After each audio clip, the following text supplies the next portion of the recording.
Harka fuune kam jirtu kabajamtoota daawwattoota Gullallee Miidiyaa Neetwoork. Odeessaalee keenya kan guyyaa irraa qabannee jirra. Qopheessee dhiyeessuun kan isin faana turu ana Bunnoo Waabeekooti. Isinis hanga xumura sagantaa kiyyaatti akka na faana turtan kabajaan isin affeera.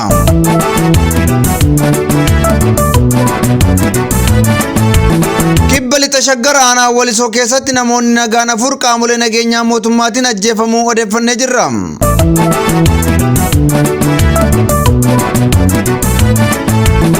Godina Arsii Bahaatti qaamoleen mootummaa namoota nagaa dararuu fi hidhuutti fufanii jiraachuus odeeffannee jirra. Kanneen odeeffanneerraa isin biraan geenya.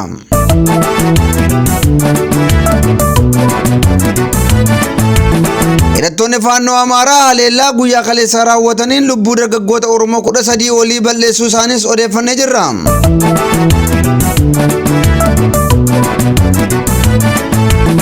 Harargee lixaa aanaa Ancaar keessatti waraanni bilisummaa Oromoo jala deemtoota diinaa irratti tarkaanfii fudhachuus odeeffannee jirra. Irra deebiin akkam jirtu kabajamtoota daawwattoota Gullallee Miidiyaa Neetwoork.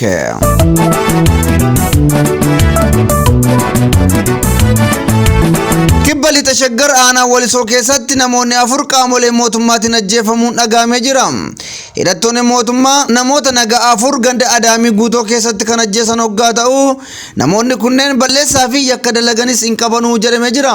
Qaamoleen mootummaa kunneen gara manneen namoota kanaa deemuudhaan isin waraana bilisummaa Oromoo wajjin hidhata qabdu jechuudhaan eegga ugguranii booda rasaasatti roobsuudhaan ajjeesanii jiru jedhame. Haleellaa qaamoleen mootummaa kunneen irratti raawwatan irraa kan miliqe dargaggeessi Abbuu Namarraa jedhamu haleellaa kanarraa miliqus miidhaa irra ga'e irraa yaalamuuf mana yaalaatti imalee ture.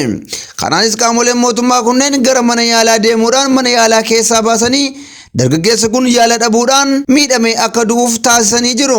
Dargaggeessi Abbuu Namarraa yaala fayyaa dhabee lubbuunsaa darbee jiraas jedhamee jira. Hidhattoonni mootummaa PP kutaalee Oromiyaa garaagaraa keessatti namoota nagaa irratti rasaasa roobsuun ajjeesaa jiru.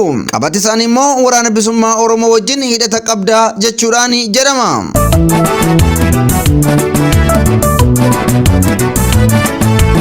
Godina Arsii Bahaatti hidhattoonni mootummaa namoota dararaa jiraachuu odeeffannee jirra. Qaamoleen mootummaa kunneen godina Arsii aanaa Martii gandoolee Eelaa Kiyyaa keessatti namoota nagaa hidhata waraana bilisummaa Oromoo wajjin qabda jechuudhaan qabanii dararaa jiru jedhamee jira. Qaamoleen mootummaa kunneen namoota nagaa hidhata waraana bilisummaa Oromootiin qabuudhaan yakkawwan ajjechaa hidhaa fi dararaa irratti raawwataa jiru. Haaluma kanaan godina Arsii Bahaa aanaa Martii ganda Eelaa Kiyyaa keessatti qaamoleen mootummaa kunneen namoota nagaa guddaaf xiqqaa otoo hin jedhin qabanii dararaa jiraachuu maddi keenya GMN itti himee jira. Akka hawaasni naannichaa tokko nuuf himetti aanicha keessatti namni of jibbee jireenyi tulfaatee jira. Kanaanis du'aaf jireenyi gidduu akka waan jiruuti jedhamee jira. Qaamoleen mootummaa kunneen mana namaa seenuudhaan maallaqa eegga saamanii boodas rasaasa itti roobsuudhaan ajjeesaa jirus jedhamee jira.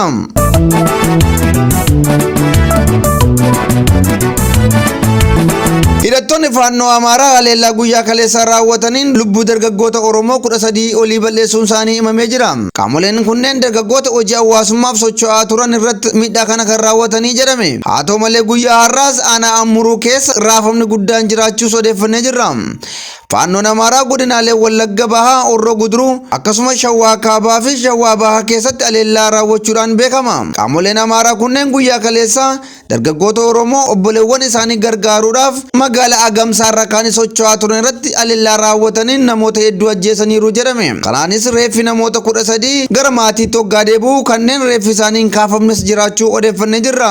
Haleellaa qaamoleen kun irratti raawwataniif deebii kan kennan qaamni mootummaa tokkoyyuu hin jiru kan jedhe maddi keenya amma hammaatti aanicha keessatti raafama guddaatu jiras jedhamee jira. Qaamoleen Amaaraa faannoo ofiin jedhan magaalaa Buree buufatanii jiran haleellaa raawwachuudhaaf qophiirra akka jiran torban darbe odeeffannoo arganne sababeeffachuun gabaasuun keenya ni yaadatama.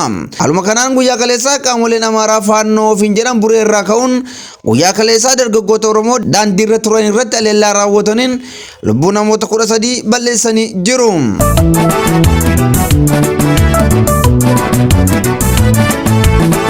godina Harargee lixaa aanaa Ancar keessatti waraanni bilisummaa Oromoo jaleewwan diinaa irratti tarkaanfii fudhachuun dhagahamee jira. Godina Harargee lixaa aanaa Ancar ganda naannoo keessatti loote galtoonni diinaa waraana bilisummaa Oromoo basaasuuf akkasumas odeeffannoo diinaaf laachuuf osoo socho'anii to'annoo waraana bilisummaa Oromoo jala oolaniiru jedhame. Gareen basaastotaa kunneen godina Harargee lixaa keessa socho'uudhaan odeeffannoo funaanuudhaan qaamolee mootummaatiif dabarsanii kennuun qaamolee mootummaa immoo opereeshinii akka raawwataniif ture. Haaluma kanaan guyyaa har'aa waraanni bilisummaa Oromoo loote galtoota diinaa kana irratti axxeehiidhuudhaan to'annoo jala isaan oolcheeti jira. Dabalataanis loltoonni mootummaa Itoophiyaa maqaa shanee balleessina jedhuun opereeshinii gaggeessaa kan jiran hoggaa ta'u imalli isaanii gufachuudhaan waraana bilisummaa Oromootiin adabamaa jiru.